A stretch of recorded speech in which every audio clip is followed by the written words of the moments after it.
Alors bonjour à tous. Anish Giri est en tête du tournoi du Tata Steel, du fort tournoi du Tata Steel, devant Alireza Firouzja d'ailleurs. Et pour cette quatrième ronde, Anish Giri, il a joué une ouverture anglaise contre Gukesh. Une ouverture particulièrement intéressante parce que tous les thèmes de l'ouverture anglaise vont être présents. Donc c'est une ouverture qui va vous faire progresser dans la compréhension stratégique de cette ouverture. Et pour ceux qui sont passionnés par le jeu positionnel, eh bien, ils vont être comblés. Alors Anish Giri a donc les blancs et il ouvre avec le pion C. C'est donc le coup constitutif de l'ouverture anglaise. Mobiliser un pion de l'aile pour contrôler cette case centrale des 5. Alors, si vous ne l'avez pas vu, j'ai joué une partie pédagogique récemment sur l'ouverture anglaise. Donc je vous invite à cliquer sur le lien ci-dessus si vous voulez la voir. Et donc là, le pion C4, s'il gêne la mise en place d'un pion en D5 au centre, en tout cas, E5 n'est pas retenu, donc E5 est joué. Cavalier C3, et on va voir tout le soin apporté par Anish Giri dans le contrôle des cases blanches dans cette ouverture, des cases blanches centrales. Vous voyez le pion et le cavalier. Ils contrôlent deux fois la case D5. Le cavalier contrôle également la case E4. Et bientôt les blancs, c'est thématique de l'ouverture anglaise, bientôt les blancs vont jouer G3 et fou G2, mettre le fou en fianchetto sur la plus grande diagonale blanche de l'échiquier et contrôler E4 et D5 encore. Et pourquoi les blancs veulent contrôler comme ça les cases blanches du centre? Eh bien tout simplement pour laisser libre la pression du fou G2 sur B7 et A8, sur l'aile dame noire. D'ailleurs, dans cette partie, ça va être vraiment une histoire de cases blanches, du début jusqu'à la fin, jusqu'au dernier coup. Les noirs jouent cavalier F6. Cavalier F3, on attaque le pion central E5, et on ne redoute pas E4. Ça n'a pas été joué dans la partie, mais on ne redoute pas E4 parce que cavalier G5, et on attaque deux fois le pion E4. Les noirs ne peuvent pas défendre par D5 parce que le pion pourrait s'échanger. Et si les noirs jouent dame E7, les blancs jouent dame C2, et ils triplent l'attaque sur le pion E4, alors que les noirs ne peuvent le défendre que deux fois, donc le pion E4 serait perdu. C'est pour ça, dans la position, les noirs jouent cavalier C6. D3 a été joué, D5, maintenant on a un échange en D5, et comme je vous l'avais dit, le coup G3 pour mettre le fou en G2. Et là, les noirs, ils vont jouer un coup rare. Ils vont replacer leur cavalier en F6. Et ça, c'est pas anodin du tout, vous allez comprendre. La partie va se jouer là-dessus. Dans cette position, le coup principal, c'est fou E7. Ça a été joué plus de 1000 fois dans ma base de données, alors que le coup cavalier F6 n'a été joué que 8 fois seulement. On pourrait se dire d'ailleurs pourquoi fou E7 et pas un autre coup. Bon, le fou, s'il vient en D6, ça masquerait la défense de la dame sur lequel est en D5, donc le cavalier serait perdu. Si le fou vient en C5, le fou risque d'être exposé aux attaques, notamment la poussée A3 suivie de B4, ou le coup cavalier E4 qui viendrait attaquer le fou, ou cavalier A4 qui viendrait également l'attaquer. Et si le fou vient en B4, on peut simplement défendre le cavalier en se déclouant en D2, et en cas d'échange, les blancs peuvent reprendre du pion B, et que le pion B devienne un pion C pour aider au contrôle central. Voilà pourquoi le coup le plus joué, c'est le modeste fou E7 dans la position. Mais cavalier F6 a été joué. Et regardez ce qui se passe. Anish Giri ne s'en fait pas compter deux fois. Il joue fou G5 immédiatement. Il va clouer le cavalier noir. Alors on va se dire, mais c'est pas grave de le clouer, les noirs peuvent déclouer, d'ailleurs ils ont joué fou E7. Et en plus, si on joue H6 plus tard, bah, le fou il ne pourra même pas reculer en H4 parce qu'il va se faire écraser par la poussée en G5. Mais le fou il est venu en G5 pour s'échanger contre le cavalier en F6. Vous allez me dire, et alors? Les noirs reprennent et ça leur donnera la paire de fous. Patience, ça va arriver dans quelques coups seulement. Regardez, fou G2, donc les rocs de chaque côté, et les noirs jouent H6. Et là, Giri dit d'accord, je donne la paire de fous, je troque le fou de case noire contre le cavalier. Et il y a cet échange qui arrive. Eh bien cet échange va pourrir le jeu de Gukesh jusqu'à la fin de la partie. Alors certains vont objecter le fait qu'il y a la paire de fous pour les noirs, et vous connaissez, on a lu dans beaucoup de livres que la paire de fous était plutôt un avantage dans les positions ouvertes. Mais là, regardez, la position, elle n'est pas fermée. Il n'y a pas de blocage de pion. Et pourtant, le jeu ne va tourner que sur les cases blanches. Je vous assure, ce fou de case noire, il va pourrir tout le jeu de Gukesh. Il ne va jamais pouvoir s'exprimer. Au contraire, Giri, il n'a pas le fou de case noire, mais du coup, il a une pièce de plus forcément pour engager le combat sur les cases blanches, puisque le fou de case noire ne pourra jamais défendre les cases blanches. Et le combat sur les cases blanches, il va être engagé sur cette grande diagonale. Et donc, tour B1, pour que la tour vienne appuyer la poussée du pion B4, puis B5 pour repousser le cavalier et ouvrir un maximum la grande diagonale blanche. Les noirs ont joué A5 pour s'opposer à cette poussée B4, A3, cavalier D4 est joué pour libérer le pion C7 pour qu'il vienne en C6 obstruer la future diagonale qui est du fou de case blanche. Mais regardez, E3. Il y a un échange. Cavalier prend, fou prend. Les noirs jouent C6 comme convenu. Dame C2. Fou F5. Alors les noirs mettent une pression en D3 qui va être tenue par tour D1. Dame D7. Et regardez le coup cavalier A4. Le cavalier se dirige vers l'avant-poste en C5. C'est une belle case, la case C5, parce que ça permettrait d'attaquer la dame, de mettre en pression sur le pion B7, ça permettrait même de défendre D3. Alors les noirs anticipent, ils jouent dame C7. B4 est joué. Prise, prise. Et ce que veulent faire les blancs, c'est jouer B5. Ils veulent frapper sur le pion C6, qui est cloué, parce qu'il y a un vis-à-vis dame-dame. Donc on veut prendre pour cible le pion C6. Les noirs jouent tour D8. B5, et cette poussée B5. Regardez toute l'énergie des blancs qu'ils mettent pour combattre sur les cases blanches de l'aile dame. On a le fou qui vise C6 et en transparence B7, le pion, la dame. Si le pion B5 vient à s'échanger ou si ça a un échange de pion, la tour pourrait avoir accès à B7, le cavalier pourrait également avoir accès. On voit que les blancs mettent toute leur force pour attaquer les cases blanches à l'aile dame. Il y a une belle synergie des forces pour attaquer les cases blanches à l'aile dame. Et en attendant, que penser du fou en F6? Il n'arrive pas à s'exprimer, il est passif. C'est la désolation pour lui, il n'y a rien à faire sur les cases noires. Alors, les noirs vont penser gagner un pion ici. Ils vont faire un double échange en D3 avec l'idée de dévier la dame pour ensuite gagner le cavalier. Donc, dans la position, les noirs vont gagner un pion, mais en réalité, il y a une pointe tactique qui permet à Guéry de le récupérer immédiatement. Regardons. Donc, tour prend, fou prend, dame prend, tour prend. Prise, prise, et si on regarde bien, il y a bien une plus pour les noirs. Mais les noirs ont des problèmes. Des problèmes du fait que la dame contrôle la case H7 et que la 8e rangée n'est plus très bien surveillée. Certes, la dame contrôle les cases B8 et D8, avec l'aide du fou également, pour que la tour et la dame ne débarquent pas. Mais les blancs, ici, vont faire fou prend C6 avec la volonté de dévier la dame pour avoir accès à la case B8. Donc évidemment, les noirs ne vont pas prendre, sinon ça va provoquer un mat rapide. Les noirs ont joué tour A7, fou D5. Et regardez cette position. Finalement, l'aile dame est vidée, il n'y a plus rien à faire à l'aile dame. Ok, c'est vrai, les pièces peuvent un peu s'attaquer, elles bougent, et alors le jeu structurel, il est maintenant à l'aile roi. Et on a toujours l'avantage du fou de case blanche contre le fou de case noire. Le fou de case blanche est en pression du pion F7, et ça va être déterminant dans la partie, déterminant dans cette finale. Alors que le fou de case noire, il fait rien. Donc, dame et D8 a été joué. H4, H5, tour B5, tour D7, dame B3. Regardez cette pression sur F7. Oblige les noirs à bien surveiller. Fou C6, on veut déstabiliser la tour. Tour D6, attaque le fou. Tour B8, échec. Tour vient en D8. Tour B7. Et regardez, ici, on attaque la dame. Et derrière, le pion en F7. Et que peuvent faire les noirs pour défendre ce pion en F7? S'ils jouent dame F8, fou D5 va les tuer. Triple attaque, ils ne peuvent pas défendre 3 fois. Ils seront obligés peut-être de sacrifier la qualité ou alors d'accepter la perte du pion en F7. Mais si on perd le pion en F7, on risque de perdre le pion en H5. Et si on perd les pions qui défendent des cases blanches, ça va donner beau jeu au fou de case blanche qui va pouvoir s'infiltrer et collaborer avec la dame pour créer des réseaux de maths. Donc dans la position, les noirs comprennent ça. Ils veulent calmer les blancs, ils veulent jouer dame E6, proposer l'échange des dames pour rentrer en finale. Mais il se trouve que le problème pour Gukesh, c'est que la finale, elle est très supérieure à Guéry. Et c'est pourquoi Guéry accepte la finale. Il échange les dames, et ainsi on voit le morcellement de la structure de pion noir. Elle est chaotique avec les pions doublés isolés, et le pion ici en H5. Donc les faiblesses sur case blanche, E6 et H5, et toujours le problème du fou de case noire qui ne joue pas. Fou E4 est joué avec la volonté de venir en G6, d'aller attaquer H5. En plus, si le fou s'installe en G6, il contrôle les cases F7 et H7, et c'est pas un bon signal envoyé au roi noir. Mais les noirs, ici, ils jouent G5. Alors pourquoi ils jouent G5? Leur idée, c'est que si les blancs jouent fou G6 pour attaquer le pion H5, eh bien les noirs pourront prendre en H4 et après la reprise, reprendre ensuite. Parce que les noirs, ce qu'ils veulent en fait, c'est éliminer leurs pions faibles contre des pions sains pour les blancs. Moins il y aura de pions et plus ça sera facile de tenir cette finale. Donc cette poussée G5. Et si on échange d'abord pour ensuite jouer fou G6, le problème c'est que le fou G5 pourra appuyer la poussée en H4. D'accord, d'accord.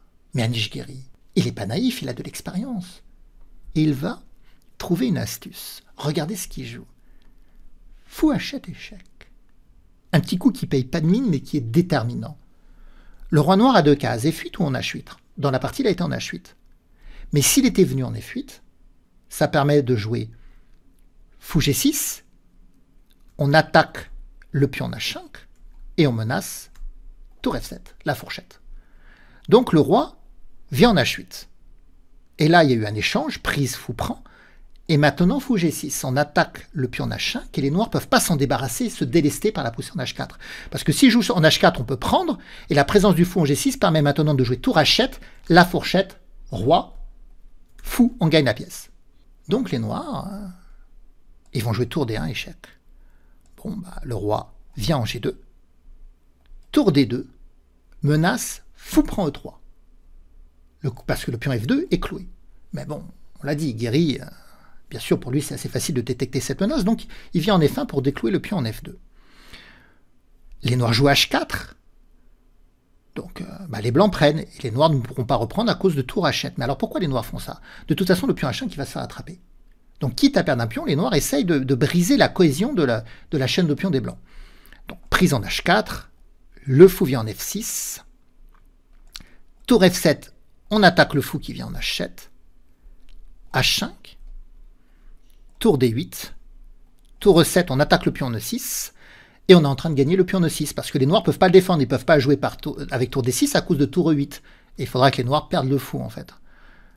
Donc, fou F6 attaque la tour qui prend E6, et vous voyez, les deux faiblesses dans cette finale de fou de case blanche, et deux faiblesses sur case blanche qui étaient le pion E6 et le pion H5, sont tombées. Et maintenant, les blancs ont 2 pions de plus. Pourtant, ça va pas être si facile. Vous allez comprendre pourquoi. Tour F8, fou F5, roi G7, roi G2, roi H6, fou G4, on protège, roi G5, roi G3, tour F7. Et là, les blancs vont s'écarter avec tour B6. Bien sûr, F4 attire l'œil. Mais regardez un peu les difficultés sur lesquelles seraient confrontés les noirs, auxquelles seraient confrontés les noirs. Si on joue F4, il y aurait un échange en F4, roi H6, et c'est vrai que les blancs ont 2 pions de plus, mais le problème pour les blancs, c'est le franchissement du barrage sur les cases noires. Parce que les noirs, ils ont donc un fou de plus, ils ont une pièce de plus pour contrôler les cases noires. Et s'ils arrivent à contrôler F6 et H6, les pions F5 et H5 ne pourront pas évoluer. Et donc ça ne sert à rien d'avoir des pions passés si vous ne pouvez pas franchir les cases noires. Donc ça sera un avantage symbolique. Les noirs auront réussi ce qu'on appelle une forteresse. Une forteresse aux échecs, c'est souvent une position de finale où on a un désavantage matériel, mais on arrive à bloquer l'évolution de l'adversaire. Et c'est ce que les noirs cherchent à faire. Donc, dans la position, les blancs jouent tour B6. Ils vont prendre leur temps. Ils n'ont pas besoin de se presser. Ils préfèrent peser leurs coups, mûrement les réfléchir, progresser tranquillement. Et déjà, ça va fatiguer les noirs. Il va y avoir une surcharge intellectuelle pour les noirs, parce que tant qu'ils n'arrivent pas dans une position simplifiée, les noirs doivent anticiper beaucoup de menaces. Et ça peut endormir leur vigilance. Si les blancs ne se pressent pas, et qu'ils aient 1 ou 2 coups très importants d'évolution, mais qui le noient dans des coups aux apparences anodins, ça peut endormir la vigilance des noirs. Déjà, ça va leur faire perdre du temps. Au départ, ils vont vouloir essayer de comprendre chaque coup. Ça va les fatiguer. Et à un moment donné, ils vont se dire peut-être que le jeu des blancs n'est pas très évolutif et ça va endormir leur vigilance. Et c'est là que les blancs pourront jouer leur coup percutant. Donc les blancs, ici, ils n'ont pas à se presser. Les noirs sont dénués de tout contre-jeu. Les blancs doivent faire souffrir les noirs dans cette position. Les noirs jouent tour F8, tour B7, roi H6, tour A7, fou G7, fou F3, tour F5, tour B7. Vous voyez, pour l'instant, il ne se passe rien de spécial. Tour F8, les blancs prennent leur temps. Ils ne veulent pas tout de suite dévoiler leur jeu, dévoiler leur carte. Tour F6. Ah, ça c'est intéressant. Sur roi prend H5, ça perdrait le fou en G7. C'est pour ça que la tour était venue en B7. Donc les noirs ne peuvent pas prendre le pion en H5. Parce que le dernier coup, c'était fou E4. Et fou E4, ça prépare une évolution justement là pour les blancs. Donc il lâche le pion en H5 pour contre-attaquer sur le fou. Mais surtout, le fou en F3 était assez passif finalement. Il avait qu'un rôle de défenseur. L'idée du fou en E4, c'est de venir à terme en G6 pour qu'il défende le pion en H5, mais qu'il soit devant. Ainsi, ça empêchera le fou de bouger, sinon la tour pourra venir en H7. Et pour peu que le roi blanc soit en G4, eh bien ça fera un mat d'ailleurs. Donc l'idée des blancs, c'est d'améliorer la position en plaçant un fou en G6 en fait. Tour F6, tour D7, tour F8, tour A7, tour F6, tour A2, on vient défendre F2 pour jouer roi G4, pour continuer à progresser, tour F8, roi G4, tour F6, fou F5, tour B6, tour A7. Vous voyez, si le fou bouge, c'est tour H7 mat. Donc le fou ne peut pas bouger, le roi non plus. Finalement, le pion non plus. Finalement, il n'y a que la tour qui a une mobilité. Les noirs sont en train d'être ficelés. Ils sont conscrits dans un petit espace. Tour C6 a été joué. Roi F3, tour C4, fou D3, tour C6, roi E4, tour F6 pour empêcher de venir en F5 et attaquer F2, donc F3, fou H8. Alors là, c'est toujours pareil, hein. Roi prend H5, c'est jamais possible à cause de tour prend fou. Hein. Donc fou H8. Mais là, maintenant, le roi noir pourrait prendre en H5. Et là, Guiri, il est très astucieux. Regardez. Pour désamorcer cette prise en H5, parce qu'on pourrait se dire, sur la prise en H5, on jouerait tour H7, fourchette. Mais les noirs pourraient jouer tour H6 sans protection. Mais pour désamorcer cette prise en H5, ils jouent fou C4.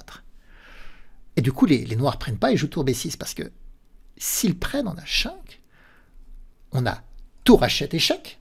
Donc si on ne veut pas perdre la pièce, il faut interposer. Et le fou en C4 vient attaquer sur les cases blanches. Le roi doit venir en G5 pour tenir la protection de H6, mais F4 échec. Et après l'échange en F4, le roi doit se désolidariser de la tour. Ça perd la tour. Donc fou C4, bien joué. C'est pourquoi les noirs jouent tour B6. Fou F7, on vient défendre. Fou G7, maintenant on installe le fou en G6. Tour B4, échec. Roi F5. Si le fou bouge, tour H7 mat, c'est ce que je vous parlais tout à l'heure. Tour B3, attaque E3. Et les blancs ne défendent pas. Ils jouent tour A6. Ils préparent une découverte du fou sur le roi. Par exemple, si la tour prend le pion en E3, ça s'est pas produit dans la partie, mais on peut jouer roi G4. Et avec roi G4, on menace le retrait du fou et l'attaque du roi qu'à pas de case. Donc il faudrait mettre le fou en F6 et ça perdrait le fou. Et si les noirs bougent leur fou, on joue fou E4, échec, vous voyez, donc le roi est obligé de reculer. Et après on peut continuer, H6 échec, donc le roi va essayer de freiner le pion H. Mais tour A8, on attaque le fou, donc roi G8 pour le défendre. H7 échec sous protection du fou. Roi G7, et maintenant il suffit de dévier le roi, on menace de faire une dame. Et de toute façon, si le roi prend tour, il y aura dame quoi qu'il arrive. Donc, dans la position, les noirs ne peuvent pas s'emparer du pion de 3. Et donc, ils jouent tour B8. Fou F7, échec. Roi H7, roi G5, on progresse, on menace H6, H6. Le fou vient en F8, fou G6, échec. Si le roi vient en G7, H6, donc le roi a été en H8. Et tour E6, fin de la partie. Gukesh abandonne. Il abandonne parce qu'il perd le pion en E5. Alors pourquoi il perd le pion en E5? Déjà, s'il perd le pion en E5, il y aura 3 pions passés liés pour les blancs, enfin 2 pions passés liés plus un pion en H5, un roi noir qui n'a pas d'espace, le fou qui n'arrive pas à s'exprimer, donc ça sera forcément gagnant pour les blancs.